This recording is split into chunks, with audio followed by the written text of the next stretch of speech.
the exact moment that gave rise to the Angel Reese-Caitlin Clark rivalry. Angel Reese and Caitlin Clark.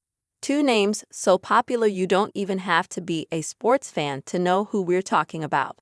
A rivalry fueled by skill that grew deeper during the Women's National Championship game between LSU and Iowa in 2023. But what is it about this rivalry, and this game in particular, that drove so much attention to a sport that wasn't seeing as much viewership before the media's portrayal of Clark and Reese's foil? In Iheartradio podcast, The Making of a Rivalry, Caitlin Clark vs. Angel Reese host Cari champion shines a spotlight on the real reason behind the Clark-Reese rivalry and how it's benefiting the WNBA while simultaneously inviting in toxicity. Per the podcast summary, Caitlin Clark and Angel Reese caused a media frenzy after their infamous "You Can't See Me" exchange in the 2023 NCAA championship game. There was a fierce debate over their perceived rivalry, and it only intensified once they became the hottest prospects in the WNBA's rookie class.